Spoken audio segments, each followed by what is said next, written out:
So, hello everyone, and once again, welcome to my channel, Madam Axe.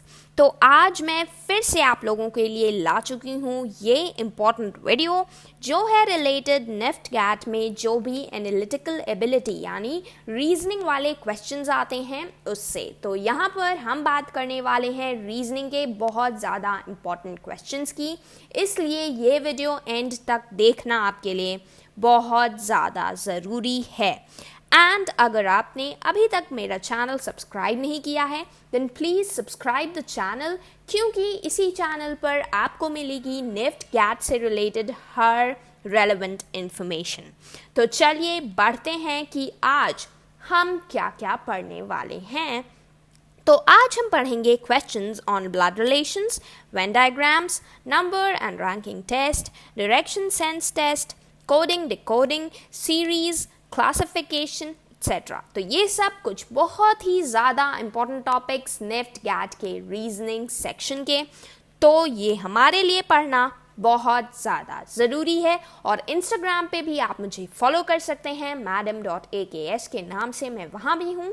वहाँ मैं आपको बहुत ज़्यादा इंपॉर्टेंट अपडेट्स देती रहती हूँ। बढ़ते हैं फर्स्ट क्वेश्चन पर। तो हमारा क्वेश्चन है, Sudeep said to Rajiv, "The man watching TV is one of the two brothers of the daughter of my father's wife." तो हमें इस तरह के ब्लड रिलेशंस वाले क्वेश्चंस में मैंने आपको पहले भी बता रखा है कि हमेशा शुरुआत पीछे से बैक साइड से आप पढ़ेंगे क्वेश्चन को, तभी आप अच्छे से सॉल्व कर पाएंगे। तो हम यहाँ से पढ़ेंगे माय फादर्स वाइफ। तो ये हो गए हमारे फादर, ये हो गई उनकी वाइफ, और फादर की वाइफ होती हैं मॉम। ओके, फिर हमसे बोला गया है of the daughter of my father's wife. तो वाइफ की जो डॉटर है, ठीक है, यानी मॉम की जो डॉटर हैं वो आपकी सिस्टर लगेंगी। एंड फिर हम पढ़ेंगे of the two brothers of the daughter के टू ब्रदर्स, ठीक है। तो यानी डॉटर के जो टू ब्रदर्स हैं वो हमारे भी तो ब्रदर ही लगेंगे। तो यहाँ पर सुदीप का रिलेशन पूछा गया है इन टू ब्रदर्स के साथ, तो ऑब्वियसली वो सुदीप के ब्रदर ही लगेंगे, इसलिए हमारा आंसर यहाँ पर हो जाएगा ए यानी कि ब्रदर। बढ़ते हैं नेक्स्ट क्वेश्चन पर। तो यहाँ हमारा क्वेश्चन है, in a row of 40 children P is 13th from the left end and Q is 9th from the right end. How many children are there between P and R if R is 4th to the left of Q? इस question में आपको बहुत simply जल्दी से एक figure draw कर लेना है जो भी इसमें बताया गया है उससे रिलेटेड। ये हमारी रो हो गई। अब हमने बना लिया P 1 2 3 4 5 6 7 8 9 10 11 12 13, ठीक है। P हमारा P जो है वो लेफ्ट एंड पे था, इसलिए हमने लेफ्ट से बना लिया। Q हमारा 9th है फ्रॉम द राइट एंड, तो 1 2 3 4 5 6 7 8 9, ये हो गया Q। अब हमसे बोला गया है R is 4th to the left of Q, तो लेफ्ट ऑफ Q में हमें R को बताना है, तो 1 2 3 4, ये हो गया R। अब हम सिंपली क्या करेंगे, इन सब को कैलकुलेट कर लेंगे यानी काउंट कर लेंगे। तो यहाँ पर 9 + 4 है, 1 2 3 4 5 6 7 8 9 10 11 12 13, और इधर भी हमारा P जो है 13th पोजीशन पर है, यानी 13 + 13 आप करेंगे तो आएगा 26। अब हमें पता लगाना है इन दोनों के बीच में, तो टोटल नंबर ऑफ स्टूडेंट्स हमारे पास हैं 40। अब 40 से आप जब 26 को माइनस कर देंगे तो आपके आंसर आ जाएगा बहुत ईजिली 14 आंसर आपका आ जाएगा, यानी हमारा जो आंसर होगा वो हो जाएगा 14। एक और तरीका है इस तरह के क्वेश्चन को सॉल्व करने का, और वो ये है कि जैसे यहाँ पर आप बिना फिगर फॉर्म किए भी इस क्वेश्चन को सॉल्व कर सकते हैं। फॉर एग्जाम्पल आपने 40 लिखा, 40 जो है टोटल नंबर ऑफ हमारे स्टूडेंट्स हैं। फिर हम क्या करेंगे, P की पोजीशन जो है 13 प्लस Q की पोजीशन 9 और प्लस R की पोजीशन 4 को प्लस कर लेंगे। इन सभी को कलेक्टिवली 40 से हम माइनस कर देंगे, तो फिर से हमारा आंसर आ जाएगा 14। तो इस तरह से भी आप इस क्वेश्चन को सॉल्व कर सकते हैं बिना फिगर बनाए, क्योंकि आपके पास टाइम बहुत कम होता है। जल्दी आप जितना जल्दी करोगे उतना अच्छा है आपके लिए। तो इस तरह से भी आप क्वेश्चन को सॉल्व कर सकते हैं। और अगर ये तरीका नहीं समझ आता है तो आप पूरा डायग्राम बना के कर सकते हैं, उसमें ज़्यादा आपको एक्यूरेसी भी मिल जाएगी। बढ़ते हैं नेक्स्ट क्वेश्चन की तरफ। तो नेक्स्ट क्वेश्चन है हमारा, in a certain language beat is written as YVZG, then what will be the code of mild? देखिए, इस तरह के क्वेश्चंस होते हैं कोडिंग डिकोडिंग से रिलेटेड। तो अब हमें यहाँ पर पूरा कोड निकालना होगा। यानी फॉर एग्जाम्पल हम पहले देख लेते हैं कि क्या है यहाँ पर। तो बीट जो है हमारा वो YVZ और G के नाम से इन्होंने किया है। तो B जो है हमारा 2 पोजिशन पे आता है, ठीक है। सेकंड पोजीशन पे ABCD आप जब करते हैं तो 1 2 नंबर पे B आता है, और Y हमारा आता है 25th नंबर पे। फिर हम अगर देखें नेक्स्ट E जो है, E हमारा 5th पोजीशन पे आता है, और जो V है हमारा वो हमारा आता है 22nd पोजीशन पे। एक पूरा आप कॉपी बना लो, उसमें लिख लो ABCD और उन सबको नंबर कर लो ताकि आपको ईजी रहे, ठीक है। ए हमारा जो है बीट का ए वो आता है 1st पोजीशन पे, और फिर हमारा आता है जेड जो है वो आता है लास्ट पोजीशन पे 26, और जो टी है हमारा वो आता है 20th पोजीशन पे, और जो इसके साथ कोड में है जी वो आता है हमारा 7th पोजीशन पर। तो यहाँ पर जब हम देख रहे हैं तो इन सब को जब हम कैलकुलेट करते हैं तो हमारा आंसर निकल के आता है 27। इन दोनों की पोजीशंस 25 + 2 27 हो गया, 22 + 5 भी 27 हो गया, देन 1 + 26 भी 27, और 7 + 20 तो 27 ही हो गया। तो इस तरह से इन्होंने यहाँ पे निकाला है कि जो भी लेटर है उससे हमें ऐसे लेटर को पोजीशन करना है जिन दोनों को हम प्लस करें तो 27 आ जाए। यानी अब जो हमारा क्वेश्चन है माइल्ड, इसमें भी हमें एम के साथ ऐसा कोई लेटर जोड़ना है जिसको हम पोजीशन करेंगे तो दोनों का पोजीशन नंबर को मिला के हमारा आंसर आ जाए 27। तो चलिए एम का भी बना लेते हैं। जैसे एम है हमारा, तो एम हमारा 13th पोजीशन पे आता है, तो इसके साथ अगर हमें 27 लाना है तो हमें 14 प्लस करना होगा, और 14th पोजीशन पर आता है हमारा एन, तो ये हो जाएगा 14th पोजीशन। फिर हम आई देख लेते हैं, तो आई हमारा आता है 9th पोजीशन पर। तो आई के साथ हम 9 + 18 करेंगे तब आएगा 27, तो आर आता है 18th पोजीशन पे, ये हमारा हो जाएगा आर। फिर एल जो है हमारा माइल्ड का वो आता है 12th पोजीशन पर, यानी इसके साथ हम 15 प्लस करेंगे तब आएगा हमारा 27, तो 15 पे आ गया ओ हमारा। फिर हम डी पे आते हैं, तो डी आता है 4th पोजीशन पर, 4 + 23 आप करेंगे तब आएगा 27, यानी डब्ल्यू जो है 23rd पोजीशन पर आता है। तो इन सब को आप प्लस करोगे आ जाएगा 27, तो हमारा ये कोड बन गया NROW। NROW बन गया, तो हमारा फर्स्ट ऑप्शन ही करेक्ट ऑप्शन है जो कि है NROW। देखिए, कोडिंग डिकोडिंग वाला जो भी क्वेश्चन आता है उसमें पहला जो क्वेश्चन दिया है beat is written as YVA, इसके बीच का पहले आप रिलेशन फाइंड आउट कर लो, उस हिसाब से नेक्स्ट वर्ड जो दिया है उसका भी आप रिलेशन बना लोगे। तो इन दोनों के बेसिस पे ही आपको बनाना है, ये ज़रूर ध्यान रखिएगा। और इसमें मोस्टली जो पोजीशंस होती हैं वो आपके लिए लर्न करना बहुत ज़रूरी है। तो अगर आप ऐसे लर्न कर लो A1 B2 C3 D4 ऐसे करके लर्न कर लोगे तो आपके लिए बहुत इजी हो जाएगा एग्ज़ाम में ये क्वेश्चन सॉल्व करना। बढ़ते हैं नेक्स्ट क्वेश्चन पर। तो नेक्स्ट क्वेश्चन में हमें 4 फिगर्स दिए हुए हैं और क्वेश्चन दिया हुआ है। अब हमें इन सब को बनाना है कि किस फिगर में ये फिट हो रहा है। तो देखिए, यहाँ पर हमारा क्वेश्चन है स्क्वायर्स, रेक्टेंगल्स, ज्योमेट्रिकल फिगर्स।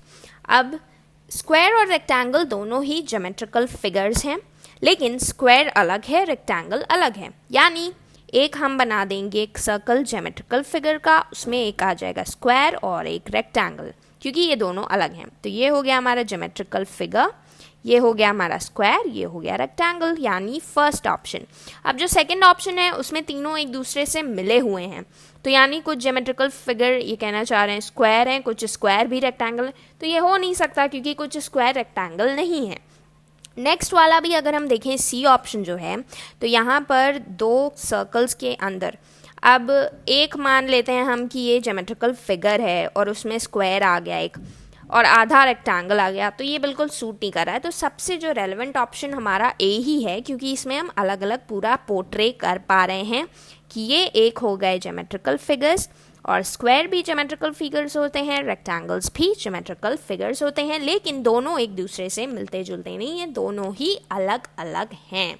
तो पहले आप क्वेश्चन को आसानी से पढ़ लीजिए, समझ लीजिए, और फिर आप सॉल्व करेंगे क्वेश्चन, तो आपके लिए बहुत ज़्यादा इजी हो जाएगा जब आप किसी चीज़ को समझ कर करेंगे। तो नेक्स्ट क्वेश्चन पर बढ़ते हैं। तो यहाँ पर हमें दिया हुआ है एक नंबर सीरीज़ और क्वेश्चन मार्क की जगह हमें फिल करनी है। तो चलिए सीरीज़ का सबसे पहले आप रिलेशन फाइंड आउट कर लीजिए। तो देखिए 11, 13, 17, 19, 23, 20। ओके, अब हम सबसे पहले रिलेशन फाइंड आउट करते हैं। तो यहाँ 11 है, 13 है, 17 है, 19 है, 23 है, 25 है, फिर हमें बताना है 11, 13 के बीच में कितना होता है, +2 का होता है। 13 + 4 में 17 में +4 का होता है। 17 + 19 में हमारा होता है फिर से +2। 19 + 23 फिर से +4, 23। ओके, बहुत सिंपल सा क्वेश्चन है, हमें समझ आ गया क्या पैटर्न है सीरीज़ का। +2 है, +4 है, फिर से +2, +4, +2। अब यानी कि 25 में हमें करना है +4। तो +4 जब हम 25 में करेंगे तो आंसर आ जाएगा 29, यानी हमारा ऑप्शन है C 29। कितना इजी था ना, जब आप पूरा सीरीज़ एक लिख लो उसको, उसके फिर रिलेशन को फाइंड आउट कर लो, पैटर्न आपको यहीं से पता चल जाएगा। फिर इसी पैटर्न पर बेस्ड आप आगे का सीरीज़ का जो भी सीक्वेंस है उसको पता लगा सकते हैं बहुत ज़्यादा ईजिली। नेक्स्ट क्वेश्चन पर बढ़ते हैं। तो ये है हमारा नेक्स्ट क्वेश्चन। तो यहाँ पर हमें डायरेक्शन सेंस टेस्ट का क्वेश्चन दिया हुआ है और क्वेश्चन है हमारा Amit walked 30 meter towards east. तो चलिए हम फिगर बनाते चलते हैं। इधर ईस्ट है हमारा, तो हम इधर चलेंगे 30 meter. Okay, 30 meter. Took a right turn and walked 40 meter. तो ईस्ट से हमें राइट टर्न लेना है, तो ये हम लेंगे 40 मीटर का राइट टर्न। ठीक है, अब 40 मीटर राइट टर्न लेने के बाद बोला गया है then he took a left turn. तो अब उसके फेस से आपको बनाना है डायरेक्शन, ये याद रखिएगा, अपनी तरफ से आपको नहीं बनाना है। तो अगर वो इस साइड चल रहा है 40 मीटर, तो उसे हम लेफ़्ट टर्न कराना है हमें, यानी वो लेफ़्ट, उसका लेफ़्ट इस साइड होगा जिधर हमारा राइट है। ओके, यहाँ पर उसने किया 30 मीटर फिर से।